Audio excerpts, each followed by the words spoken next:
Welcome back, ladies and gentlemen, to episode 4 of Top Rope Takes. I'm Jason Marcus, along with our co-host Willie Thrill. Will, how you doing today?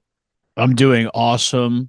I feel great right now. You know why? Because 2 days ago, this shirt came in the mail, my Hey, WWE Jalen Brunson jersey. It's two wow. things I love the most. And look, I know you're a Sixer fan, but we're not scared of you guys. We're not scared of the champs. We're ready for this year. It's our year. Come on, Knicks, take it home. Yeah, I mean, listen, you guys have a reason to be excited, but don't forget, after all, you are the New York Knicks. So, Oh, come on, man. but Look, I know you're excited about Paul George and Andre Drummond and the rest of the 2012 All-Stars that you got this yeah, offseason, but I do think this year with the Nova Knicks finally in completion, yeah, maybe they won't go all the way this year, but I think they're gonna give the Celtics a run for their money. we'll see. But the people are here to talk about wrestling. So It's let's true. talk about some wrestling. We had a lot of stuff going on this week.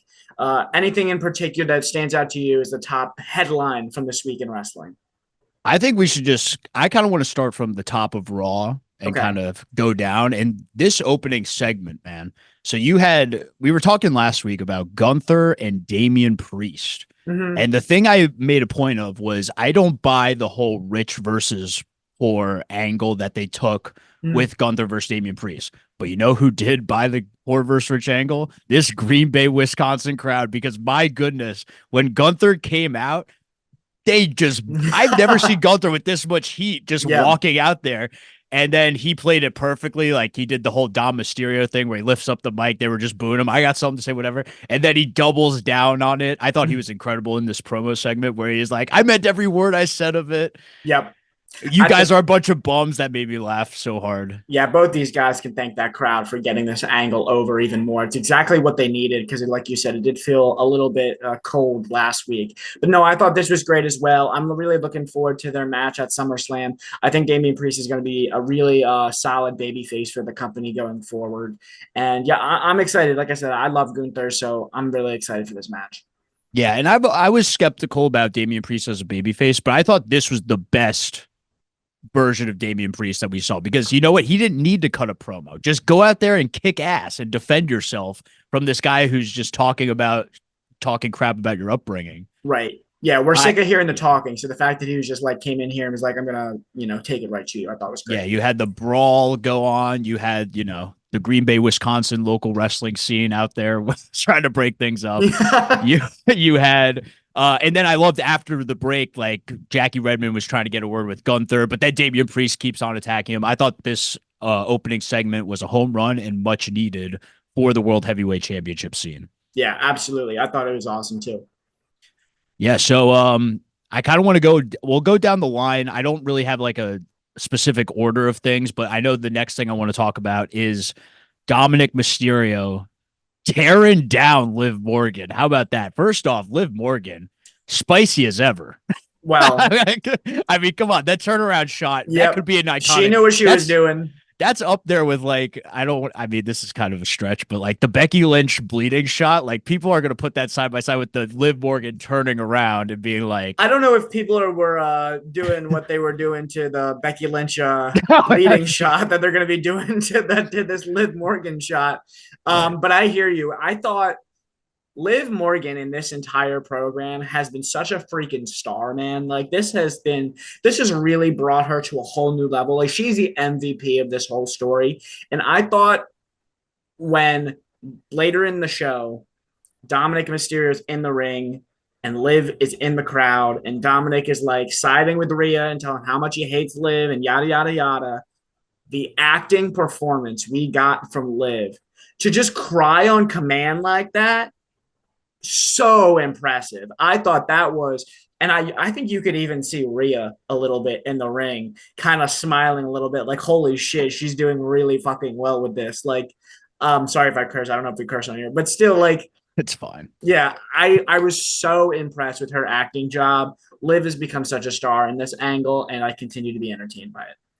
Yeah, no, she was. I thought it was funny because when she started crying, I thought she was going to do one of those like Okada things where like she like wipes her face and then just Yeah. kind of gets like like that's like the ultimate of Mm, shit. Like she was just trying to play Dominic the whole time, but no, she kept crying, and that made it more intriguing to the mm, storyline of yeah. like how she must have really thought that she was going to take Dominic away from Rhea, but ultimately Dominic chose to side with Rhea, and Rhea was all over it. Mm. Licks Dominic's face and then Hmm. gives a kiss. So this storyline just gets spicier and spicier by the weeks.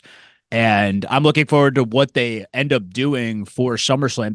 There's only a week left. Are we Yeah. going to get the ladder match for For the custody Dominic, of Dominic, or is it no. too late to shoehorn that in? I don't think it's too late in the story, but I think it's too late for SummerSlam. I would not be shocked if after SummerSlam, listen, I don't actually think it's going to ever happen. I think it's a more of a funny thing, but it Yeah. would be hilarious if we've seen them do like that shark cage match before. Like, what was it, like Enzo in like a cage in like Yeah. 2018 or something like that? Like, Jericho's been up there at Royal Rumble, I I believe. would, I think that would be absolutely hilarious to put a custody of Dominic ladder match again.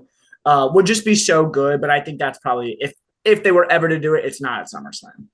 Yeah, it's tough because the Dominic original custody match happened at SummerSlam. So I think that's why people are kind of gunning Right. for it to be at SummerSlam. But yeah, you could really do that match whenever you want to.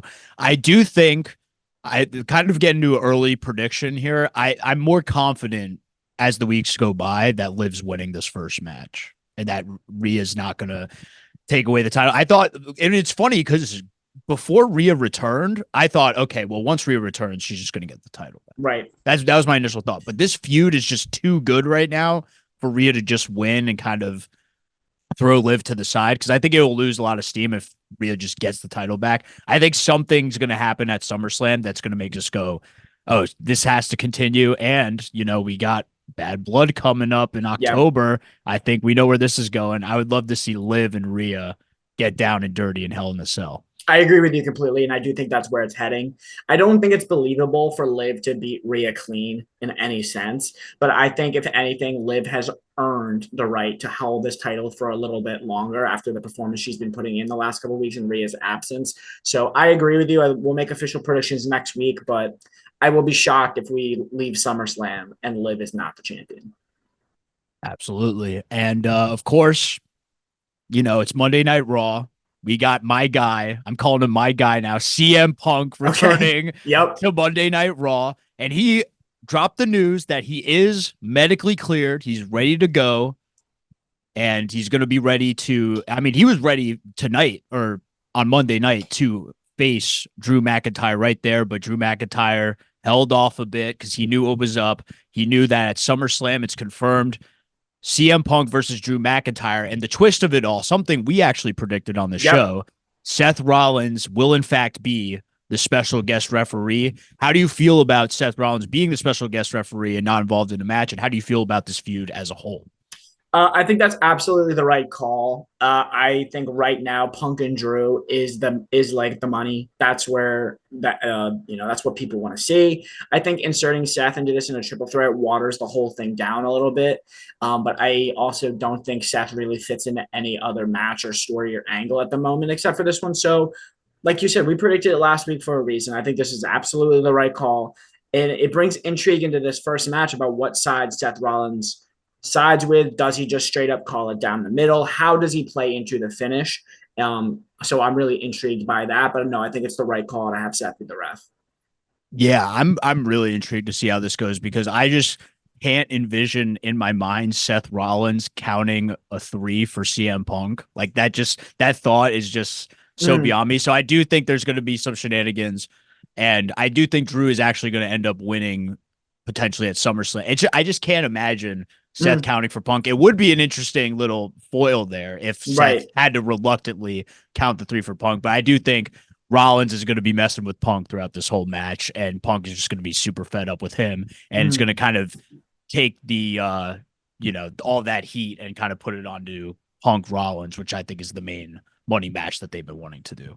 right. Yeah. I think it's too early for me to give an official prediction on who wins at SummerSlam. I'll save that for next week. Mm-hmm. But I agree, Seth is going to be a huge factor. And I do think at some point we probably maybe get a triple threat. I don't know. But either way, it's the right call. I'm a little disappointed Seth doesn't have a match of his own to compete at SummerSlam. But honestly, like the guy's been hurt for so long, like he's still involved. He doesn't need to take, he can take a night off. Yeah, and when we were talking about this, we mentioned before that WWE is in a place right now where they don't have to have a Seth Rollins match at SummerSlam. They have enough. You They have already a ton of talent to do. There was a point not too Mm, long ago where you would have to have a Seth Rollins match in order for there to be just a good match on the right. show. But Yeah. now there's a lot of intriguing storylines and a lot of great talent going head to head with each other. I think that Seth Rollins being involved in this match is the right call. Yeah, and I think it goes back to one of the things we talked about a couple of weeks ago, where WWE is really at a point right now where stories are driving matches, which is the opposite of what my complaint with AEW is matches are driving stories. Because like we were saying, Seth doesn't have a natural story other than this one where he fits in anywhere. If Tony Khan and AEW were booking this, they would just have Seth Rollins versus some indie wrestler at SummerSlam just to get a good Daniel match with no Garcia. story. Yeah, exactly. So I preferred this more.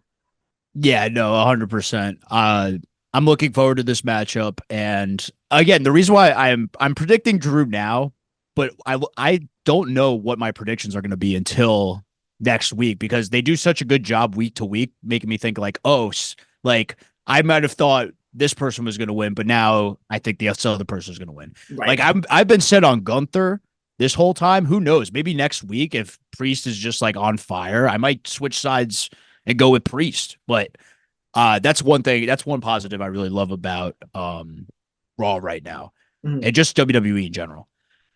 Speaking of stories, because you mentioned this story-driven, story-heavy, we got more Wyatt Six new Alpha Academy action. We all had Otis and Tozawa team with Woods take out the Final Testament. You know, I haven't been crazy about that storyline, Nothing but burger. after that Yeah. match, Chad Gable came out with the Creeds to confront Otis and actually offer him a spot in this new Alpha Academy, but Otis refused. Yeah. Good for him. And he made a good point to the Creeds about how Chad Gable bailed out on them as Yeah. soon as the Wyatt Six showed up. Yep. Wyatt Six appears. I also should mention they did a Nikki Cross VHS, and Right. it wasn't really much of like an interview per se, but all I could think of was like if I was a father and I had a kid watching WWE, which is fairly family friendly, and I saw this segment, I'd be like, oh my God, like this kid's traumatized. Yeah. Like It was just a pretty bunch of terrifying. screaming. It was probably the most terrifying segment that they've run with these VHS because at least some of the other ones have just been like straight up interviews and they Yeah. haven't had a dark tone to it. This was just like straight up out of a horror film. Yeah. Yeah. I don't know what her role is in all of this. Is she going to get physical in the ring? Is she ever going to cut a promo about why she's in the Wyatt Six? I don't really know why she's there, other than I guess they need somebody to play Sister Abigail. So I'm excited to see where that goes with her. I'm excited to see where the entire angle goes because I really don't know. Like, because in my opinion, Chad Gable is so tied up in the whole Otis Alpha Academy versus the Creed stuff. I have no idea where any of this is going. Yeah, well, then later on in that segment, we saw the Wyatt Six come out to the ramp, but this time Uncle Howdy was the one to confront Chad Gable and hit him with a Sister Abigail. Mm, So it's looking like we're either going to get Uncle Howdy versus Chad Gable or we're going to get Wyatt Six versus Chad Gable and the Creeds. mm. What do you think about the potential of that match at SummerSlam? Do you think that, you know, this is all going to come crumbling down once it gets in the ring, or do you have faith based on the story that's been told over the past few months that this is something that's going to be entertaining even when it gets into the ring? Yeah. I don't think it's gonna happen at SummerSlam. I think Okay. if this was next year, maybe. The reason I say that is that SummerSlam's only one night this year. And we've already got a lot of matches that are going to be fairly long. I Mm-hmm. don't think they need to shoehorn it into SummerSlam. I think Triple H has shown in the past that he has no issue where developing stories and not every angle needs to have a match on a pay-per-view and not every pay-per-view needs to have everybody in it. So I could see this being dragged out for past SummerSlam, maybe Bash in Berlin. We could do something there. I don't even know what the match is. Is it a six-man tag? Is it a one-on-one with Chad Gable and Uncle Howdy? I don't know. And I like that. I like in wrestling not knowing where things are going. I will say I didn't like that Uncle Howdy dropped the top hat BS That was kind of nice. I thought that was kind of odd. So he came out in what looked like the next evolution of the Fiend almost, with like the dreadlock mask or whatever, and then just the black tank. Really just doing a Bray Wyatt cosplay, in my opinion, which I guess is the whole point of the story. Um, and then I don't know what you thought about this, but I kind of thought it was the worst Sister Abigail I've ever seen. I didn't have many problems with the Sister Abigail stuff. I actually thought the black tank top looked a little strange. I'm not Yeah. gonna lie, but again, it's Bray's brother. So like, if it was someone else completely like unrelated to Bray, Right. I would kind of have more of an issue with it. But because it's Bray's brother, I'm kind of more accepting of the situation. But you do bring up a good point. There are still two guys that we have to get interviews from, and there's only 1 week till SummerSlam. So it might be tough to get in the SummerSlam match before telling this whole Yeah. story of the Wyatt Six. And I just looked this up because I was curious. There's already 7 matches announced for Yeah. SummerSlam. So you're right. It might be a little tricky to shoehorn this in, but I do think if they do decide to, put it in last second at SummerSlam, it's not going to be a long match No. anyway. So if they wanted to do the whole thing where it's like it's 5 years from the Fiend debuting, where you get the Uncle Howdy debut Oh, true. in the ring, but that's also like, again, I think the more time they take with telling the full story of the Wyatt Six, the more it will benefit the Wyatt Six in the long Yeah. term. 100%. Right on. So the last point I want to touch on, unless you have any other thoughts, Nope. Keep was the going. main event of Raw, which Mm. involved Sami Zayn teaming up with Jey Uso, Yeah. former Bloodline, getting back together. You know, Mhm. maybe put a bookmark on this for now, and Yeah. then we'll come back to it in November. But those two team up, they get the win. How about, by the way, those Yeet foam fingers? Oh my God. So Of, funny. They were it just remind, printing money with those. yeah, printing money with those. They remind me of those like. Do you remember those like cheap little like party favors where he has the two hands and they like Mm-hmm. clap together? That's kind of what it reminds me of. But it is so cool to see the whole crowd, and like a bunch of them had the Yeet foam fingers, so that looked really nice. But then the surprise at the end was Braun Breaker. I mean, not really a surprise, let's be honest. Yeah. Braun Breaker coming into the ring, spearing Sami Zayn, looking like an absolute beast, and then going out. Here's my question to you. Do you find it interesting that they're really putting a focus on the Intercontinental Championship in the main event of Raw over, say, like the World Heavyweight Championship scene? I do think it is. I think a lot of it has to do structurally with what they're doing on that show. And by that, I mean the world title angle on this show was a promo. So you're not going to main event with a promo, and you're not going to main event with the Alpha Academy with the Wyatt stuff. So I think having Jey Uso in the main event is why. But I've observed that Braun Breaker has been the closing shot to Monday Night Raw. What is it, like 2 weeks in a row, I think? Yes. Yeah. No, they've been ending with this is the second straight week that they've been ending with Intercontinental Championship So action. So they are pushing Braun hard, and I think it's no coincidence that they started up the Sami Zayn Jey Uso stuff this week. I Again, we'll have official predictions next week, but I really think Sammy's dropping that title at SummerSlam, and I think directly after that he's tagging with Jey Uso and going after those tag titles, which is what they kind of set up with them beating the tag champs. I think they'll be the number one contender. Sammy and Jay might hold those titles for a little bit, and then Sammy and Jay on the same page. right. Do And they I drop?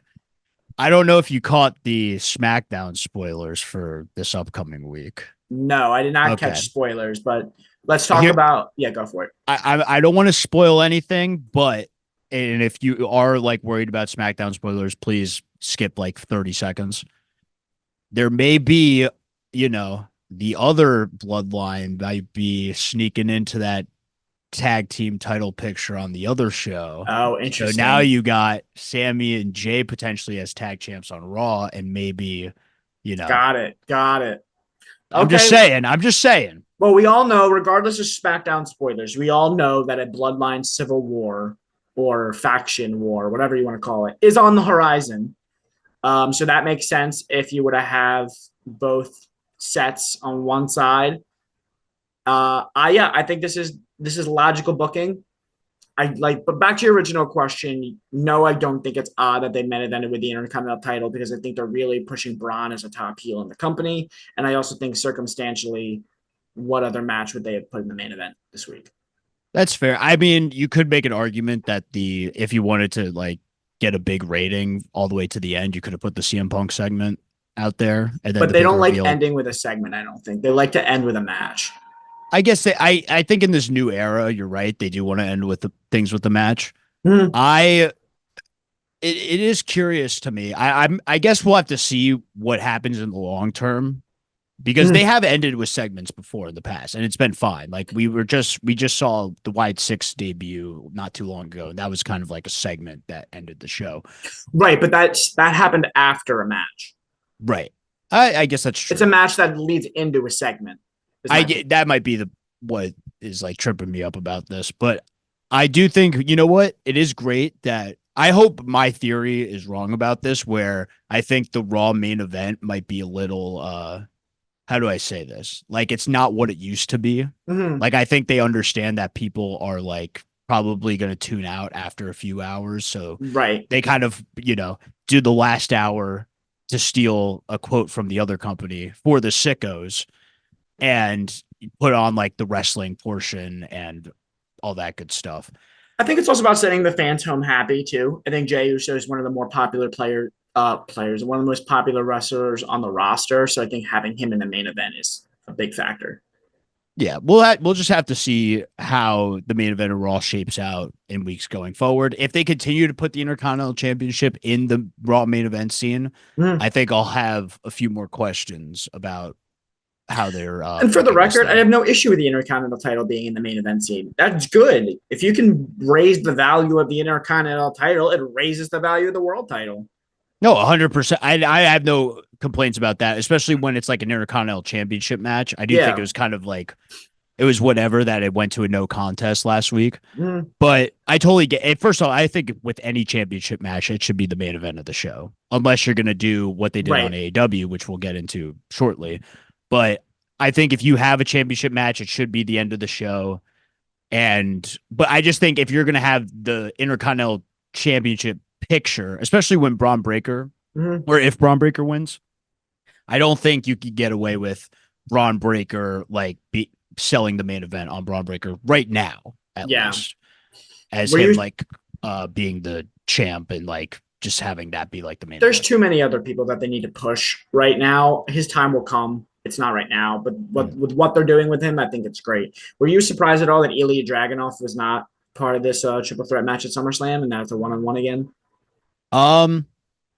Not really. I actually kind of like the way they did it with the ref stoppage. I thought it made Braun look like an absolute beast, and I thought Ilya did a good job of selling it without it being too over the top. Yeah. I thought it was like, because like my dad was in the other room when I was watching it, and he was like, wait, did that guy actually get like beat up in them? Like, is he like, can he not compete anymore? And I'm like, yeah, man. Yeah, dude, he's dead. Yeah, dude, he's done. Like, no, but I thought they both did a good job in that segment, and it really is continuing to build Braun Breaker to something bigger and bigger. And I really hope at SummerSlam that he could just win this match, and they don't do something silly like just have Sami Zayn win a second time. And fool us once. What is it? Wait, what is it? Fool us once, shame on you. Fool me twice, shame on me. It's fool me once, you can't fool me again. That's right. George Bush. Yeah. There's no way that we're gonna be wrong twice in a row, right? Let's hope not. Let's hope not. All right. What else do you want to talk about, Will? I do want to talk about, because it's been the talk of the wrestling world over the past week, was the AEW Dynamite 250 show, more specifically the opening match between MJF and Will Ospreay, which went exactly 59 minutes, 58 seconds, a last-minute win via Dynamite Diamond Ring. MJF beats Will Ospreay to win the international title. I don't know if you saw this match, Jason, but if you did, your thoughts, and how do you feel about MJF, Will Ospreay going into All In? So for transparency, I did not watch this match. However, I can give you my thoughts on what I know happened. I thought the finish was great. I think the finish is a good idea. I have no issue putting the title on MJF because he's not going to be the world champion anytime soon. And as I had said in a recent podcast, I was like, why are you putting a mid card title on Will Ospreay when you know damn well he's going to be one of your main event stars? So I have no issue with any of that stuff. This is my two issues with it. Number one, why are we putting this match on free television? Makes no sense. MJF Will Ospreay is a main event for AEW on pay-per-view, period. I get you want to do something for the fans. I get it's Dynamite 250. There's no reason why this should have been on television. This should have been at All In. Daniel Garcia, I know, is part of this story. He's not at that level yet. He's not at the level of MJF. He's not at the level of Will Ospreay. This should have been at All In. We didn't need it on television. With that being said, if you're going to put it on television, do not give me an hour-long match. I love Will Ospreay. He is my favorite wrestler in the world. I love MJF. I think he's probably the best heel in the world. I have not watched this match. I will not watch this match. I'm not sitting down for an hour to watch this. I don't care how good it is. I don't have the attention span anymore to sit down and watch a match that I know is going to be an hour long. I just don't do it. In this day and age, I just can't do it. And I think it's silly for them to have done it. It's been one of my big criticisms of AEW, along with they have matches driving story when they don't make sense. It's not every match needs to be a 30-minute Broadway. Not every match needs to be an hour-long, whatever, greatest match of all time. Does it tell a story? It doesn't need to be the best wrestling match that we've ever seen every week. Like, I'm watching 2 hours of television. Stop making it feel like the longest thing in the world. So I did not watch this match. I love them both. I won't watch the match. It's too damn long. All right. Well, this is going to be the first time here on Top Rope Takes that we starkly disagree because not only was this match amazing, this is easily a top 3 match of the year candidate, and you need to go out of your way to watch it if you consider yourself a wrestling fan. Because MJF and Will Ospreay, as you said, are 2 of the best wrestlers in the world right now. And by the way, why put this match on free television? I don't know if you heard. There's a TV rights negotiation coming up with WBD. They need to pop a rating, and it's Dynamite 250. If you're going to put a major match on AEW Dynamite, you have to go big. And they went big, and guess what? Yeah, you might know going into it that's going to be an hour, but guess what? I didn't when I started, and I was on the edge of my seat the whole time. The stuff that they were doing, and a lot of people are saying it. It's too spotty. It's like Ricochet, Will Ospreay. We talked about this with Sol Ruca and Kalani Jordan the other day. Those people just don't understand the psychology of wrestling because Will Ospreay, of course, is doing all this athletic stuff, but MJF is doing classic wrestling. Like he is. Like, I don't want to make this compare because it's a big comparison, but he is like a modern day Ric Flair. There's the way he can talk, the way he can go in the ring, sell. He is he's just incredible to watch. Like, every time I watch MJF in the ring, it's so captivating because he does so much and he also does so little at the same time. And he just makes it work. He makes every moment count, especially with a guy like Will Ospreay, who's just doing all this crazy athletic stuff nonstop. You need a guy like MJF there to be like, no, let's add some like story beats into this match. And I thought it was super well told. There was a lull period. I'm not going to lie. Its match isn't perfect. There was a few lull periods where like from like 40 minutes to like 55 minutes, you're like, oh, this is going to be a draw. Like you kind of figure like, oh, this is TV. It's going a little long. We've seen this before, but that's why I thought the finish was so amazing because the whole time I'm watching this, I'm like, oh, it's going to be a draw. How did they get to the draw? What do they do for the draw? And then for MJF to time it perfectly with the ref bump and Will Ospreay as well, the ref bump. And I'll even give credit to Bryce Remsburg here because MJF hits the diamond ring on Will Ospreay. Before that, actually, we should note, Will Ospreay goes for the Tiger Driver, which he said, like, he doesn't want to do. And he had that, he had red in his eyes. He was going to go for it, but ultimately he decided not to.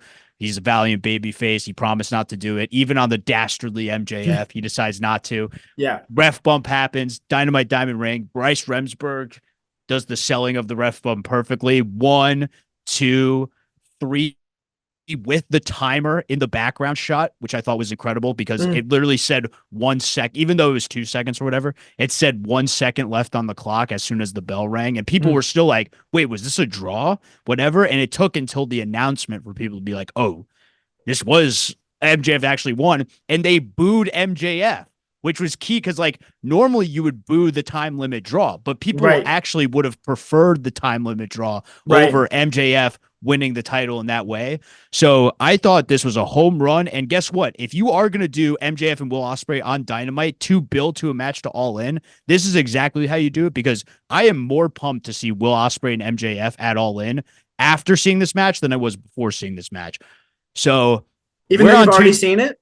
even though we've already seen it, because guess what? You could do so much in the All In match based off of what happened in this match. People used to book for the rematch back in the day. Right, You would want to put on a match so that people want to see the rematch right. because that's how you get your long series and your legendary feuds. And if there was going to be two guys who could get you to want to see them wrestle again after putting on a 60-minute match, it was going to be MJF and Will Ospreay. So again, I do think, I get where your presumptions come from, but I do think it's worth it to go out of your way and watch the match. Yes, you could skip past, a certain portion of it, but I do think there's a lot of it that is really just phenomenal wrestling. And I know you, Jason, you like these wrestlers. So I think Yeah. it's worth it to go out of your way to watch. Mm, Now, that's my big takeaway from AEW because I have some issues with how the rest of AEW played out, okay. especially with the Team AEW versus Team Elite blood and guts teams that have been announced because this Team AEW, we got Swerve, Okay. the world champ, so I'm cool with that. Mark Briscoe, ROH champ, and he's charismatic. I'm fine with that. The Acclaimed, not Okay. really crazy about it. And if you put a gun to my head right now on the fifth person, I could not tell you who it is because I just did. Do you know if I'll give you $5 right now if you can name it without looking it up? Do you actually know who it is, or you don't know? No, If I can name it without, are you gonna look it up? I'm gonna look it up right now. Oh I'll give you God, 10 seconds. it's got to be a singles guy. Is it? No, Samoa Joe's book. It's got to be a baby face. Is not Daniel Garcia. God, I hope it's Adam Cole returned and I missed it. Oh my God, this is really bad. Babyface, Pentagon, um, hmm, top Adam Copeland's hurt, so it couldn't be him. Hook, no, Hook's in the middle of a Jericho thing. Who's Okada in a program with, or Takeshita in a program with right now? Um, Okada and I have no idea. All right, final guess. Darby Allin. Correct. Let's go. He gets it. Darby Allin was in fact the final participant, and this is no The shade to ultimate Darby baby Allin. face for AEW. We do. I think it's a good choice for AEW. All jokes Can I aside, give a hot take, a top go rope for it. take? Yeah, Darby Allin is the only go for person it. in that five that deserves to be on Team AEW. 100% agree. I think that's like a The middle road only take, but one, including Swerve. How are you going to have a Team AEW and yet he's the champion? He's not an AEW original. yeah, it's tough because how many what other AEW originals can you really bring out? Like you're gonna have Marco Stunt out there like fucking on Team No, AEW. but Like who's like so it's kind of tough. I think if you're gonna have Team AEW having the world champ on there, I'm fine with. Darby Allin makes sense. After that, it's tough because like you look at like I would have actually you could have made an argument for Private Party over the Acclaimed, but I they mean, I just guess the haven't been claimed built are well. AEW originals too, but They are, but like how original are we getting? Because like there are AEW Dark originals. here's my bigger issue. Okay, you ready? Yeah, go for it. Another example of matches driving story. Why is this a blood and guts match? The Young Bucks and the Acclaimed do not have a program that warrants a war, a blood and guts match. None of these people have enough beef or enough story behind it that it warrants a blood and guts. Why? So why does it have to be other than the meta of it all, which is they want to pop a rating or whatever? Like, it doesn't make sense at all for this story to be in blood and guts when the hottest angle between all 10 of these people is only between Swerve and Hangman. That's all I need to see. I'd rather see them in a whatever their version of Hell in a Cell is than have all these people shoehorned together for a blood and guts match that doesn't need to be there. Yeah, it's the same thing we used to complain about with WWE when they had these like named match pay-per-view shows where it's like you're just doing blood and guts because you have a blood and guts show and you need to fill out the participants. Right. This seems like the most forced blood and guts that they've ever put on. And there have been some forced blood and guts in the past. Yeah. I thought the Blackpool Combat Club and whatever the Elite last year was like another forced one. At least that is two factions going to war. This is an amalgamation of people on both sides for the sake of doing a match because they have to. And it lowers the value of a blood and guts match because you should be saving that for when the story dictates it. Right. Exactly. Like, why, if they knew that this was going to be it felt like this was like they didn't even realize that Blood and Guts was coming up until 2 months ago. And they were like, oh, snap, like we got to get this Team AEW thing together. But that's my problem, is that they have the power to not do that. There's nobody saying Tony Khan has to put on Blood and Guts right now. He's just doing it because he's trying to pop a rating or whatever. But like, what's going to help you pop a rating? Do logical storytelling and build to it in a way that it makes sense. Stop hot-shotting everything. Yeah, and it also, like, again, I didn't like that obviously we could see it coming from a mile away, but with Swerve Okada, it just going into a DQ and a brawl at the very end. Didn't I say that last week? I said one of these matches is ending in a no finish. Right, and fair enough. Like, once they gave us the hour-long spectacle where MJF, it was like, you just knew like they weren't going to do the same thing for Swerve and Okada. Yeah. Like that, the story was going to be Will Ospreay and MJF in the hour-long international championship match. Yeah. So I'm looking that match and that feud is something that, like, in a vacuum, I'm very much looking forward to in AEW. Otherwise, I'm not really crazy about anything else other than the interaction we got with Okada and Mercedes Moné, where Okada was trying to flirt with Mercedes Moné, which does mean we might get that mixed tag that we were talking about in the future. So I am looking forward to that. Hopefully they do end up doing that. Who would they work against? Okada and Mercedes versus who? Well, we speculated that Britt and maybe, a returning Bay, but it could really be anyone. Here's my money. That's what I'm interested in. Yeah. So that's the main one, but honestly, you give me Okada and Mercedes against any man-woman combo, I'm with it. Bryan Danielson and Brie Bella, you in? Oh my gosh, Brie Garcia is now all elite. Yeah. Oh man, that would be a lot. Yeah. Do you have any other thoughts on AEW before we get to our final topic? I do have one thing. Yes, go for it. You have anything. Okay. This Brian May promo, we talked about this.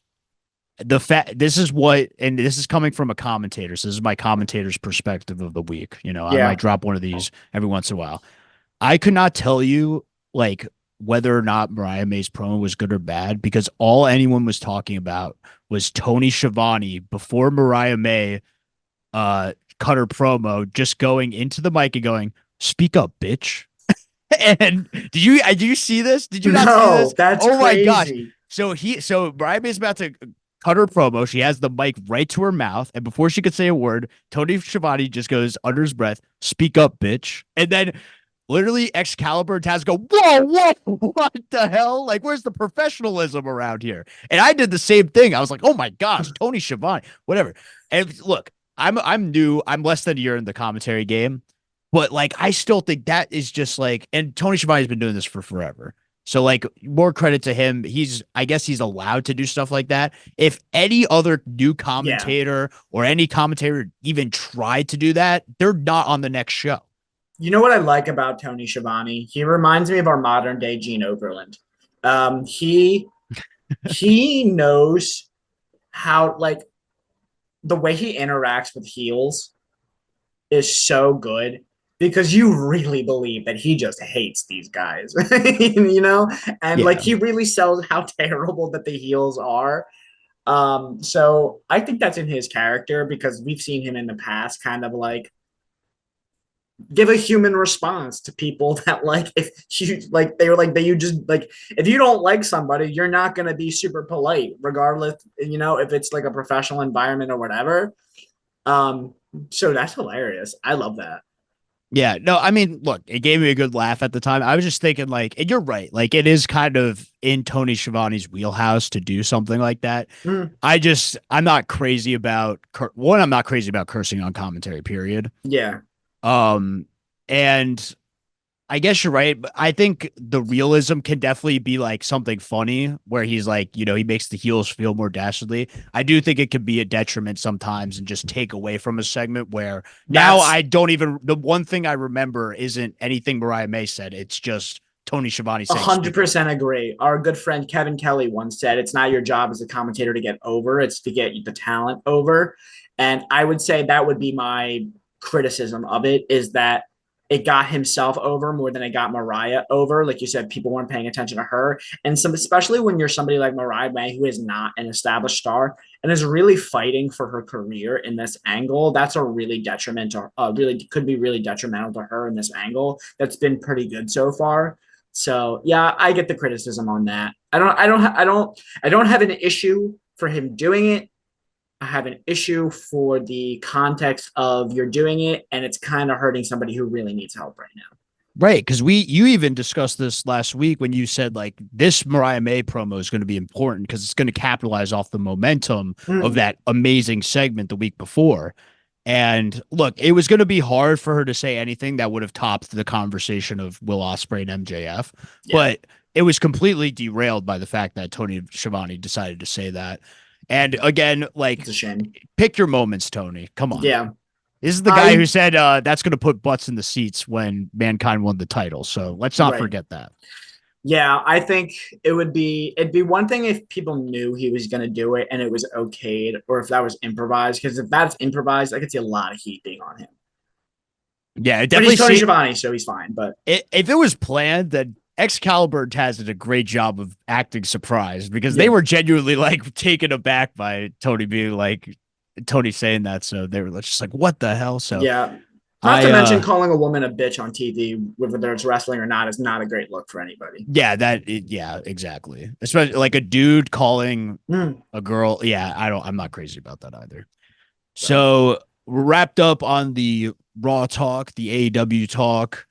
I think it's time to discuss our final topic, which will be TNA Slammiversary, I which wish we we had like don't. a siren or something. This might be one I of the first and only times we talk about TNA. That's right. We usually talk about TNA in the context of it being alongside with NXT, and that is kind of the case here because we Mm, do have a guy who's been appearing on NXT, Joe Hendry, involved in the world title picture. He actually pinned Moose, the TNA World Champion, for that to be like a big moment in mm, Slammiversary. Oh shoot. I really thought when he pinned Moose, like, okay, mm, Joe Hendry, it's his time. He's gonna win the title. He then loses to the walking weapon, Josh Alexander, right after. And mm. ultimately it would lead to Nick Nemeth, the former Dolph Ziggler, winning the TNA World Championship. I saw a lot of people online that were very confused, angry that Joe Yeah, Hendry did not walk away with the TNA World Championship, especially with their partnership with NXT. Some people thought like it would be a no-brainer, but it ends up going on Nick Nemeth. What are your thoughts on Nick Nemeth being the new TNA World Champion and Joe Hendry once again being pushed off to the side in TNA? I think it's a no-win situation, um, because the pros to having Nick Nemeth as champion is that he does, regardless if he has name value. People may not know Nick Nemeth, but they see a picture of him. They go, "Oh, that's Dolph Ziggler. I know that guy." And whether or not that's a good or bad thing, because it's WWE, the fact is they know him, and if they like him, they're going to watch TNA. I don't know, and I don't have enough in-depth knowledge about the TNA roster to know who else I would have put it on. Uh, what the other viable option would have been. But I get people saying you should put it on Joe Hendry. He's clearly the most over superstar on your roster. I see why they wouldn't. And here's the reason. Yes, they have a partnership with WWE. Joe Hendry is going to be a WWE superstar very, very soon. He's already a main event guy at NXT, and he's not even signed with the company, we presume. I think if you're TNA, you got to look out for yourself first and foremost. You want to put your world championship appearing on WWE television regularly could do something, but it also could really devalue your company if he's getting more screen time and being booked better by the other guys. I get not putting it on Joe Hendry because not for nothing too. There's more money in the chase. That's a basic premonition in all of wrestling. But also, like, Joe Hendry's as good as gone. He's going to NXT. He's going to be an NXT guy. If I was booking it, I would make the right decision. I would make the same decision. I would put it on Nick Nemeth. I'd give Nick Nemeth a hell of a run with it. Make him a big guy with a few years he has left. Work with a bunch of younger talent. Try your best to have him elevate younger talent and build new stars over there. Because for as over and as Joe Hendry is, the guy is going to be a bigger star in WWE by the time the year's up, probably. Yeah, I'm kind of with you there. I don't think it's the end of the world or a disaster that Joe Hendry didn't win the title in this moment. He's going to have another opportunity, and I could just easily see him winning that TNA World Championship at some point down the line, or either that or he just moves on to bigger, better things by going to NXT. I do think what it comes down to is booking flexibility. Mm. Well, if you have Joe Hendry with the TNA World Championship, yes, it's great that the world champion is now on WWE television. That is cool. But now you kind of have to book it where you're at odds with TNA and WWE, where you can't have Joe Hendry lose on NXT. Whereas now that he doesn't have the TNA World Championship, you can beat him on NXT if you want to. You can do whatever you want to with him on NXT because he doesn't have the championship. Versus if he had the championship, it would be kind of tough for him to lose matches, or there'd be I feel like there'd be some politicking issues with Joe Hendry being involved in, you know, losing Yeah. or just looking weak on NXT television. So I'm glad that they decided to go with Nick Nemeth because that's someone you could just continue to book strongly in TNA separate. And you could still they did set up Joe Hendry and Josh Alexander. I'm sure Joe Hendry will get one over on Josh Alexander at the next TNA show. So I don't think it's a disaster like people think. And ultimately, like you said, he's going to end up in NXT. And I wouldn't be surprised if, this might be a top rope take here. I think we're going to see Joe Hendry as the NXT champion by the end of 2024. I don't think that's a top rope take. I think it really all depends on when his contract is officially expired. But I think without a doubt, I mean, dude, he closed the show of the last NXT PLE. He's had the biggest rating or social media views of anything NXT's done this year. He's going there. He's going to be the champion. This whole relationship with TNA and WWE/NXT is like very, very one-sided. WWE doesn't need them, and TNA kind of does, but even TNA is really kind of getting screwed in this deal because what's the appeal? Like you're putting your stars on WWE television to get exposure. Great, they get exposure, they get popular, and then they're going to WWE as soon as their Right. contract's over. So like you're building these guys up just to make stars for WWE. TNA in this deal is effectively just a developmental program for WWE's developmental program. So I think it's great for all the younger stars like who aren't main event level yet, who are like, the performance center people or the younger people on TNA who aren't even their top card. It's good for them to be able to maybe like work with some others, but like for the main event stars at TNA, it's great for them because they're going to raise their portfolio, their level, and get paid more once they go to NXT. But for TNA as a company, there's not a ton of benefit in this partnership. Yeah, this partnership, it's weird, right? Because we still haven't seen like the TNA benefit of it. Like you said, it is great for the younger guys in NXT to get out there. We saw No Quarter Catch Crew take on the Rascals, so it's cool that Wesley got to team back up with his guys, and we saw a couple young NXT guys get to go into like TNA Slammiversary. I think that's all neat. as a wrestling fan. I don't see what TNA is getting out of it. I want to make a note because you said it depends on when Joe Hendry's contract is up. I don't think it matters. I think they're going to put the title on Joe Hendry or without him being a TNA guy. Disagree on like that. I could see. I think. Oh no, I mean 100%. Isn't that what TNA would want out of this whole thing? Is to have a WWE Championship appear on their brand. They get the rub from it, and now their TNA guy, a guy who's under contract for TNA, has the NXT Championship. Now, does WWE go for that? I don't buy it necessarily, but I could see if anyone they were to do it for, it'd be the guy who they're investing in, who they believe, no pun intended, that they're gonna get in the future in Joe Hendry. I agree with you that if TNA, the biggest thing TNA should want out of this is to have the NXT Championship appear on TNA either weekly or at a big show. I disagree with you where they would put the NXT title on Joe Hendry before his contract's up. I think if you're TNA management, Joe Hendry's your biggest star you have under contract, and WWE clearly has high hopes from him. I think the ideal scenario would be to put the TNA title on Joe Hendry and then do a program with him versus the NXT champion Ethan Page, but do it on a TNA show. Right, and then Ethan Page, of course, former TNA superstar. That's the direction. If you want the NXT championship to appear on your programming, TNA programming, that's the way you do it. There's no part of me that thinks WWE would put their title on a guy that's not under contract with them. I don't. It's weird because like then really what is TNA? I'm just trying to figure out a way that like because I don't buy. I used to think like okay, well AJ's going to show up or Drew's going to show up. I don't think that's happening anymore based on what I've seen. I think AJ is very possible. I think AJ is very possible because he just did his stuff with Noah. He's got no real story in WWE right now. I hope so. I hope he goes to TNA and does something. It makes the most Joe sense. Hendry? Is that the big payoff? You doing a heel AJ Styles versus Joe Hendry on a TNA show? Because that's another option too. I love that idea, and you could even have like that's the thing. Like you could have Joe Hendry win the NXT championship, and it is a TNA guy winning a WWE championship. You could then do the flip where you have AJ win the TNA championship. Yeah, and they would, and I feel like TNA wouldn't have a problem with that because they need star power.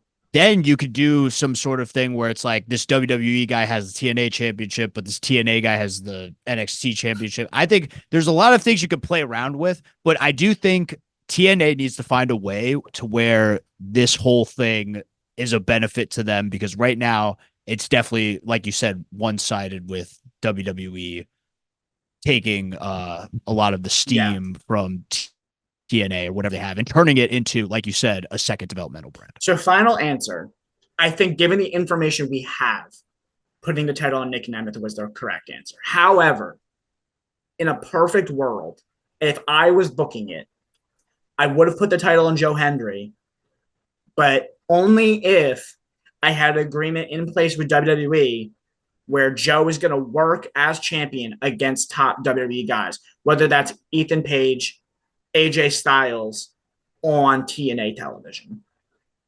Yeah, that again, we need to start seeing for this to seem worth it. We got to start seeing top WWE talent in TNA, not just their Izzy Dames and their Charlie Dempseys. How awesome would it be if you had a Joe Hendry, AJ Styles program that was built on NXT television and TNA television? That's what's best for business, is if you have to see if they're both coming into each other's shows and attacking each other or whatever, cutting promos.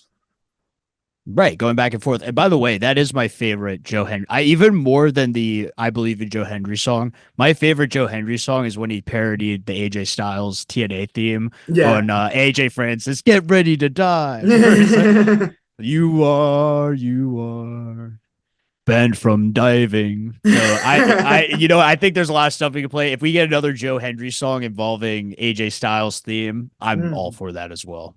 So all right, Will, anything else you got from this week you want to touch on? I'm all wrapped up here. I'm excited to see what goes down on Dynamite tomorrow as they continue their build to All In. I'm excited to see how WWE continues their build to SummerSlam. And, of course, next week we're going to have SummerSlam predictions. Is All In the same weekend as SummerSlam? No. Oh, thank God. No. I think All In Oh gosh. All In's like a few weeks I think it's after. a week So after. yeah. They have that weird thing this year too, where it's gonna be All In and All Out like close together again, which I do not like at all. Horrible But idea. Whatever. But yeah, horrible idea. we'll cross that bridge when we get there. But anything you want to plug, anything you want to talk about? No, just we appreciate anyone who's continuing to listen to the podcast. Tell your friends if you enjoy it. We love wrestling. Big show next week, like you said, Will, with SummerSlam predictions. We're sure we'll have a lot to talk about for this week. But for right now, no, I think that's it. There's a lot of mid card stuff on Raw, but we had some good stuff too. I'm excited for next week. SummerSlam predictions. Let's get it. Let's get it. All right. Well, you can check me out on Instagram at jmar320 and on Twitter or X at jspeedmarcus. Will, where can we find you? Willie.thrill on Instagram, Thrilly Vanilli, that's with a Y at the end of both, on X. And of course, follow us on Instagram at Real Top Rope Takes Yep. for all updates. We will have clips going up this week. I was kind of, lacking last week, but we're going to have some good clips. Yeah. So we're going to be up there and we're going to get things back rolling with Top Rope Takes. So stay tuned.